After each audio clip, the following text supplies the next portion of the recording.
2029లో ఒకవేళ ప్రభుత్వం ఎన్డీఏ కూటమి బీజేపీ కనుక అధికారంలో రాకుండా కాంగ్రెస్ వస్తే అప్పుడు ప్రభుత్వాలు ఎలా ఉంటాయంటే మళ్ళీ పతనం అవుతుంది. వాట్ కాంగ్రెస్ డిడ్ 2013 ఎలక్షన్స్ ముందు 2012లో Congress has propose to pass a bill, ఇది కమ్యూనల్ వైలెన్స్ బిల్ అని ఒక బిల్ని ప్రపోజ్ చేసింది 2012.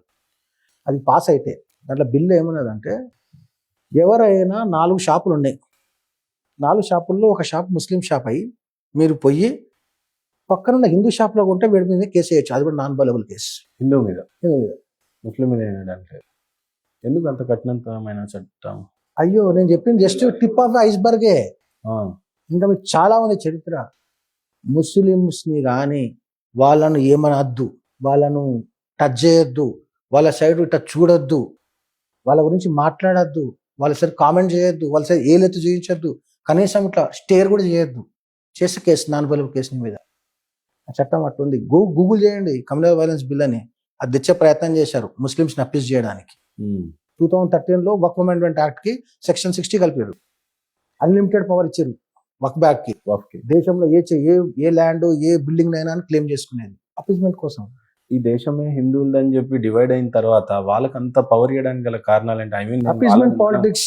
ఈ దేశాన్ని 70 సంవత్సరాలు పోనీ వాళ్ళకు వక్ఫ్ చట్టం ఉన్నట్టు మనకు ఏదో ఒక చట్టం ఇవ్వాల్సింది కదా. ఎందుకు చట్టం? మనకు దేశమంతా మంది అయినాక కొత్త చట్టం ఎందుకు? మరి వాళ్ళకి వాళ్ళు ఏ చేసింది కాంగ్రెస్. కాంగ్రెస్ వైట్ కాంగ్రెస్ డిడ్ అంటే to appease the votes, to get vote bank politics, అంతే. ఓట్ బ్యాంక్ పాలిటిక్స్ చేయడానికి అపీస్మెంట్ చేసే ప్రయత్నాలు చేసింది. ఇన్ని ప్రయత్నాలు చేసినటువంటి కాంగ్రెస్ ను కాదు అని చెప్పేసి మీరు చూస్ చేసుకుంటే దట్ ఈస్ యువర్ ఫ్యూచర్.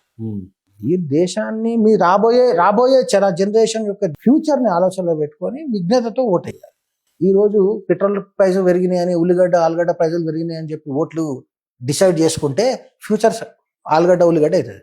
అంతే. యాక్చువల్లీ దుబాయ్లో 14 సంవత్సరాల క్రితం నేను చూసినప్పుడు మన ఇండియన్ కరెన్సీలో 10 రూపాయలకి వాళ్ళకి లీటర్ పెట్రోల్ దొరికేది. మొన్న నేను చూస్తే మన ఇండియన్ కరెన్సీలో 92 రూపాయలకు ఉంది, అంటే 2.5 dirhams ఉంది. అక్కడ సమానంగా ఉంది. భారతదేశం ప్రైస్ అసలు ఏ మాత్రమూ పెరగలేదు. పాకిస్తాన్లో 200-300 రూపాయలకి లీటర్ దొరుకుతా. పెట్రోల్ ప్రైస్ తోటి మీరు దేశాన్ని ఫ్యూచర్ని డిసైడ్ చేస్తానంటే నీ ఇంత మూర్ఖుడు లేడంట. ప్రపంచంలో అన్ని ప్రైజులు పెరిగాయి, రిలేటివ్లీ పెట్రోల్ కూడా పెరుగుతుంది. అది న్యాచురల్ రిసోర్స్, గాలిలాగా అన్లిమిటెడ్ కాదు కదా, దానికి ఒక లిమిట్ ఉంటుంది. మీకు దాన్ని ఎక్స్కవేట్ చేయాలి, దాన్ని తీసుకోవాలి, ప్యూరిఫై చేయాలి, టెక్నాలజీ వేయాలి. ఇంతకుముందు ఏమొస్తుండే?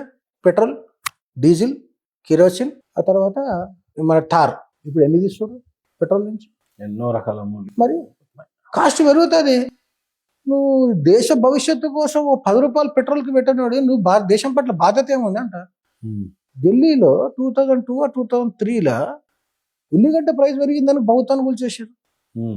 కూల్చేసి 15 సంవత్సరాలు కాంగ్రెస్కి, 10 సంవత్సరాలు ఆప్కి ఇచ్చారు. ఏమైంది? ఢిల్లీ నాశనం అయిపోయింది. పొల్యూషన్తో కొట్టుమిట్టాడుతూ ఉంది.